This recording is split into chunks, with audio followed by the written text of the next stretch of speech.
Thank you very much for staying. This is the Marketplace. You're welcome back.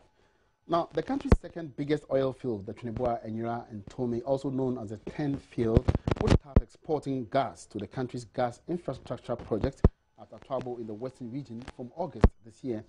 But there are some issues that should be sorted out before gas can be exported.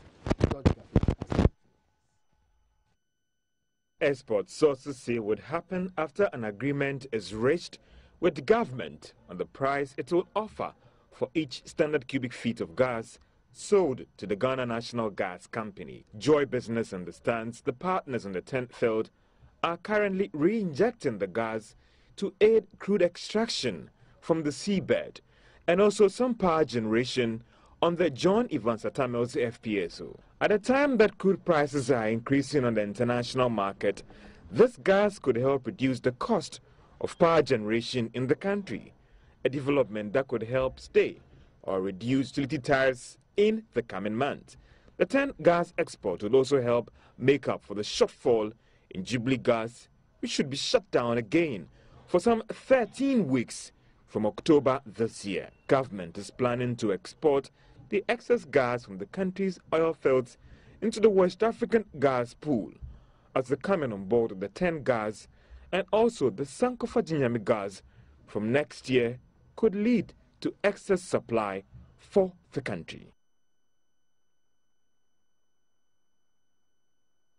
Meanwhile, commercial production on the Sankofa GyeNyame oil and gas field officially starts next month after President Akufo-Addo turns valves on the John Kufuor FPSO on the 6th of July. It is expected to generate production of about 45,000 barrels of crude in the first phase and up to 180 million standard cubic feet by the end of next year. Energy expert Ben Boachi, however, is concerned about the lack of the necessary structures to enable the country to actually benefit from this oil field. Immediately, we do know that the Western Enclave is not going to be able to consume the entire gas that will be available. What that means is that we have to reverse some of the gas to the Eastern Corridor. I know arrangements are in place to reverse it through the West Africa gas pipeline, which stalled, for a long period of time.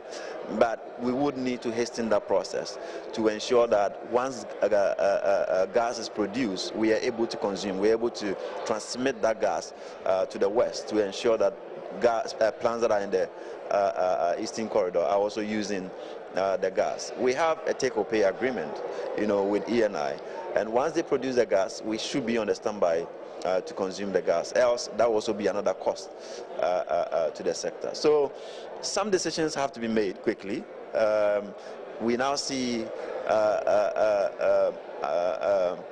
early start of production, which is anticipated in a couple of months. And if we are anticipating early start of production of gas as well, are we able to quicken our steps to ensure that the transmission of the gas to the east is also hastening to coincide with the production of gas? If we don't, then we would be having gas stranded in the Western Corridor. And in another development, production of the Sankofa GyeNyame field could help increase electricity by 1,000 megawatts. Government is expected to also rake in some $2.3 billion in revenue every year. But economist Dr. Ishmael Yamson, however, warns government should not see the extra revenue from the field as an answer to all its problems. We are talking more about oil. And we know the shale producers who are in full steam now. Renewable energy is in full steam now. So oil hasn't got that robust future. We are investing in a sector, energy sector, which is becoming irrelevant longer into the future. And we are not paying attention to those areas like gas, like windmill, which has... So in the short term, to provide us with lasting relief. First of all, we don't have control over the price of oil. We don't. There's always a conflict between OPEC and the non-OPEC countries. Anytime they need money, they pump more oil and the price collapses. Already, cocoa price has collapsed. Gold is holding. So, once you are going to get 30 million from oil, you haven't told how much you are going to lose from cocoa. So in net terms, are we earning more foreign exchange in net terms? So I think we need to do a lot more critical analysis of this. And I think for me, and I must say to you that I have every confidence in this team, in the finance ministry. Every confidence. We have some very fantastic people there. I think they have to be very strategic. Very strategic. Away from petroleum now, and inflation has again dropped to 12.6% in May, a reduction of 0.4 percentage points, signifying a downward trend from the beginning of the year. This means prices of goods and services continue to rise, but the rate of increase slowed down in May compared with that of April. Explaining what accounted for the reduction, acting government statistician Banwade points to the drop in petroleum prices. Transport rate of 23.6%, recreation and culture rate of 21.4%, furnishings, household equipment, and routine maintenance with a rate of 20.7%, clothing and footwear with a rate of 16.5%, and miscellaneous goods and services with a rate of 16.4%.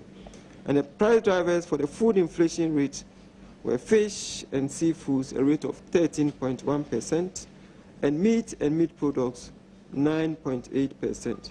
It may be noted that the subgroups with the highest high price changes over the year are referred to as the price drivers. At the regional level, 5 regions, Greater Accra, Upper West, Ashanti, Bono-Ahafo, and Western recorded inflation rates that were higher than the national average of 12.6%. The Greater Accra region recorded the highest year-on-year inflation rate of 13.6%, followed by Upper West region with 13.5%, while Upper East region recorded the lowest inflation rate of 9.1% for the month of May 2017. The May 2017 year-on-year inflation rate of 12.6% is the lowest since December 2013.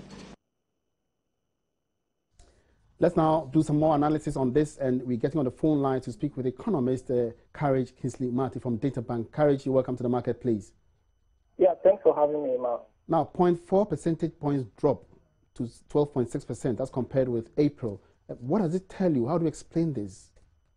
Well, we are seeing the benefits of the tight monetary policy stance that the central bank has maintained since roughly 2015 until late last year, when there's been some cautious easing cycle that has been embarked upon. So you notice that the tight monetary stance has significantly helped in containing and limiting downside pressures. And so that is now resulting in a slowdown in inflation. And very importantly also, we are seeing a complementary, policy stance from fiscal policy, especially as far as the 2017 budget is concerned.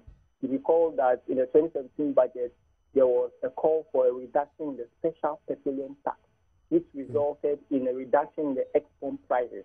There was also a call for the reduction in some levies on electricity, and that resulted in a marginal drop in utility tariffs for electricity. There's also the call for a reduction in the ticket fares for domestic air travels, and that's also impacted on transport or air transport in the domestic airspace. Ultimately, fiscal policy has helped to also lower the cost pressures that have fueled inflation over the period. And as a result, we are seeing the benefits in a lower inflation. Right. So, in all, what does it hold for the broader economy? What's the implication for the economy? Well, the implication for the global economy is that business and consumer confidence is going to continue rising, because from the composite index of economic activity as published by the Bank of Ghana, we are seeing an uptick in the consumer and business confidence index, and that is going to continue. And once it continues, we should see a rebound in economic activity as well as real GDP growth in the near term. Now, does it have any impact on interest rates? Well, yeah, absolutely it does. When inflation declines like this, some industries who have to access raw materials from the market, the local market, as input, will also now face lower, cost pressures, and as a result,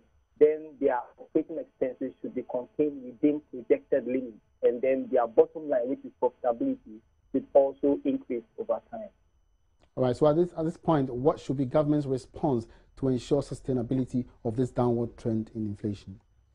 Well, first of all, the government must ensure that the fiscal regime that is expecting in place remains credible, because the credibility of the fiscal regime is very key. Once you lose that credibility, then it's as if all the work that you've done has been undone. And so the credibility that is being gained, the government must ensure that it sustains it. And so if there are shocks to the fiscal regime, especially from the revenue projection side, the government must find a way and must ensure that expenditure side is able to realign to the shocks on the revenue side to maintain that credibility. All right, so recently we're hearing or we're learning of a downward, trend in pricing of petroleum products. Would this impact on this month's inflation as portrayed for the month, next month?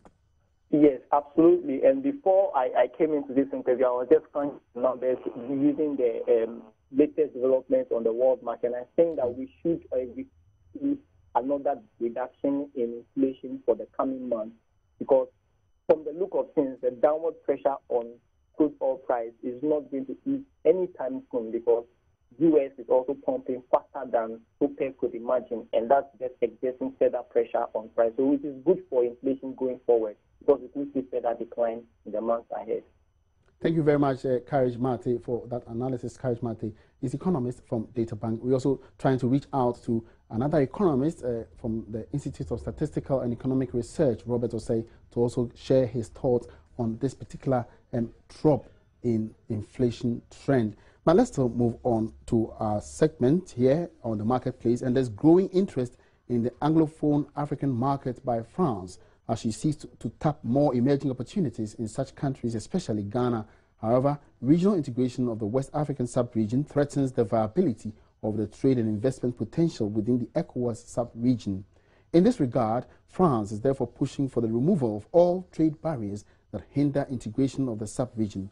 In the first of a series of our international trade developments, we explore trade and investment relations between Ghana and France. Ghana-France trade relations date as far back as 1957, soon after the then Gold Coast gained independence. 60 years on, Ghana-France relations are good. They could be even better.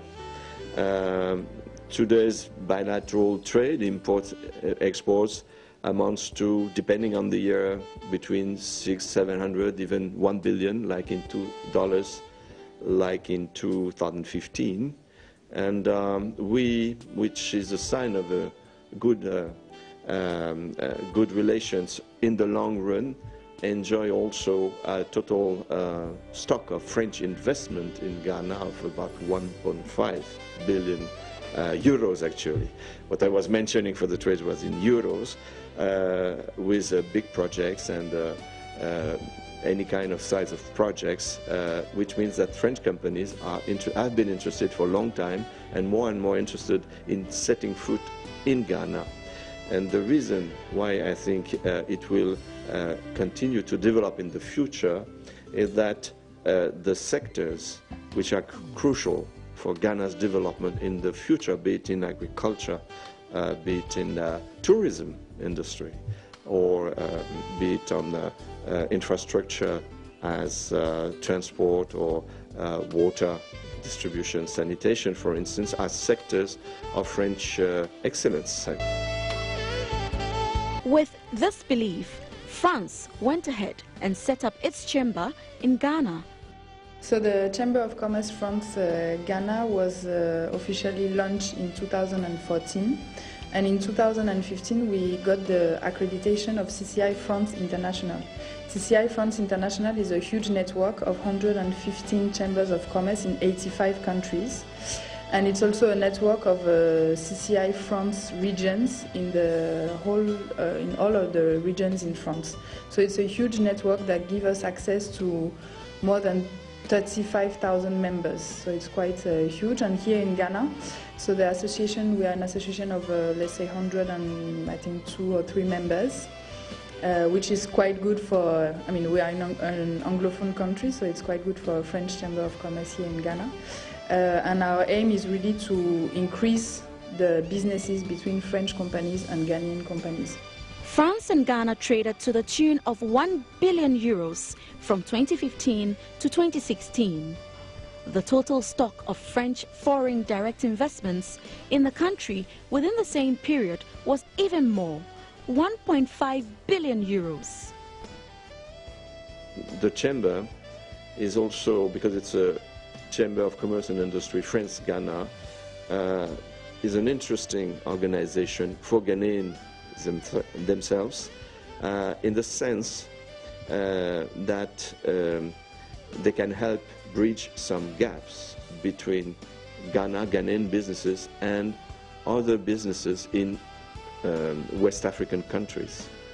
One of the major challenges of economic development in the sub-region is the regional integration.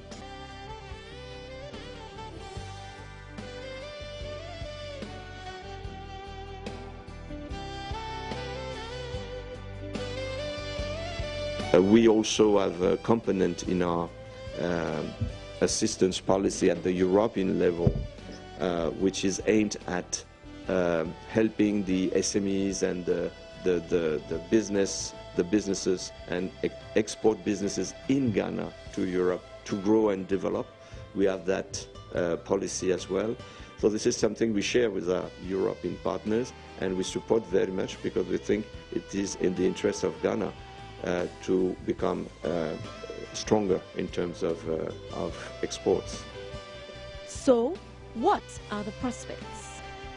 So that this policy reflects the overall priority we dedicate, along with our European partners, to this relation to West Africa, because West Africa for Europe is a neighboring entity, region. That's the reason why in France, but like in other European countries, we want to promote trade. So today there is no, for instance, in the present circumstances, no product exported from Ghana to Europe is subjected to any kind of import duty. Are there any possible threats? We have to face collectively the same challenges, major challenges, be it climate change, migrations, terrorism. I mentioned the security challenges earlier. So we have to develop a stronger maritime security cooperation. And we can do that if we develop the economic interdependence. And to do so, we need that to increase or to support the economic development in West Africa. As for the expectations, he couldn't have answered any better. Our expectations are big because first of all, we support the policy and the general orientation of this government, the government and president of Ghana. The pro-private sector, pro-business orientations is the right approach, which doesn't mean that the state and government has nothing to do anymore. On the contrary, it must first, let's say, help solve the macroeconomic and financial challenges that remain, but we think that it is going in the right direction. And second, it must create the proper environment for the business to grow, for the private business to grow. This is also the orientation adopted by this government. So we support that very much, and we expect that in the months and very few years ahead of us, we can well, reap the benefits. I mean, Ghanaians first and Ghanaian partners of Ghana as well. The idea is a win-win approach, mutually beneficial approach. We've seen since the beginning of the year a number of French companies who wants to come, and even if it's not to settle in Ghana, but at least to do some trade. And this for us is a very good indicator. Why? Because in 2016 it may have been a little bit slow, but since January it's quite impressive, the number of demand we are having. So for us, apart from also the macroeconomic figures which are important, for us on the field, we can feel also there's a real interest because of Ghana's stability. I mean, the democracy once again won, and we can see that really Ghana is stable in a political way. So it's important, and for our French companies, even though it's an Anglophone market, they really want to come to Ghana because for them it represents, a new market. Maybe for them the easier market was the Francophone country. Now they have an Anglophone country that is stable. The future is bright, so we have I'm very confident for the Ghanaian economy.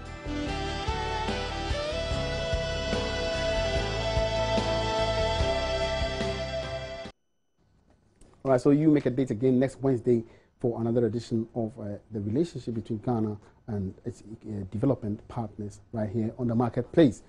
We'll now take a break for the investment tip. Investment tip is brought to you by Dafen Finance. Deposit, investment, borrowing advisory.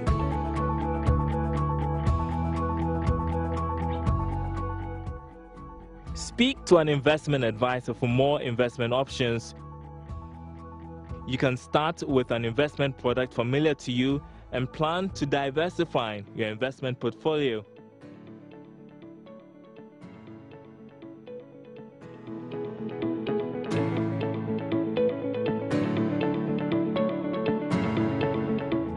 Investment tip was brought to you by Dafen Finance. Deposit, investment, borrowing advisory. Thanks for staying on the marketplace. Now we are headed for Brekusu in the eastern region to meet founders of Sisemu who are adding value to pineapples by processing them into dried fruit snacks. Now, when two students of Ashesi University headed to Brekusu in search of opportunities in the agric sector, little did they know they would strike gold. The abundance of pineapples in that community pushed them to explore the market for dried fruit snacks in Ghana. Now, guess what? It worked. Today, on the Joy Business Van, we visit the processing center of what has become known as Sisemu. Here's a bit of what to expect.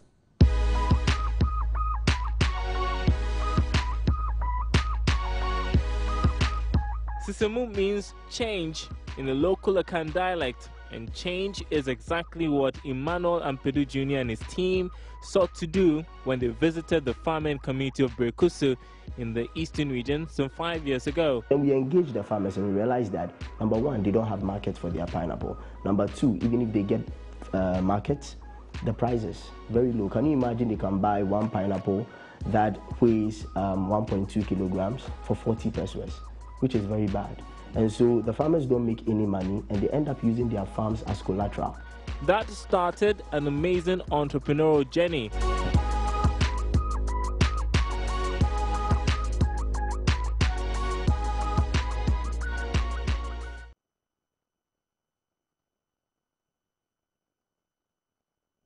All right, so you catch a full story later tonight on the Business Live at 5 p.m. Now, the Data Protection Commission says it will be publishing a list of companies and institutions and other data controllers who have not registered with the Commission come Monday, the 19th of June. The state of data protection in Ghana remains a source of worry to government, especially regarding to the personal information of clients and also misrepresentation of some information. Speaking at a press briefing in Accra, Executive Director of the Commission, Tete Akwete Falconer, cautions the general public to look out for data protection licenses from any business before transacting them with them business. In the light of the apathy and defiance being displayed by many of these data controllers and the challenges to lawful processing of personal data in the country, the Commission will be undertaking a number of steps, including naming and shaming of the data controllers that have failed to register, calling on members of the public to stop using the services of the said data controllers, shutting down the operations of the recalcitrant data controllers, as well as continue with the prosecution process which is currently ongoing. This is all being done with the objective of preventing further unlawful processing of individuals' information in this country. With effect from Monday, 19th June 2017, we will begin the monthly publication of the list of offending data controllers in the newspapers, with the objective of naming and shaming them and warning the public of providing their personal information for use by these entities. This publication will be followed shortly by the arrest of the offending data controllers and subsequent arraignment before our courts. The illegal data controllers we are talking about includes a number of ministries, departments, and agencies, municipal, metropolitan, and district assemblies, public and private organizations, security agencies, airline companies, law firms, hospitals, hotels and restaurants, companies, partnerships and trusts, clinics, microfinance and insurance companies, accounting firms, auditing firms, educational institutions, media houses, voluntary groups and associations, just to mention a few. Another warning note from the Data Protection Commission. We draw the curtains down on this afternoon's edition of the Marketplace. It's been a great pleasure having you on board and hope you do the same tomorrow. My name is Emmanuel Boachi. You have a good afternoon.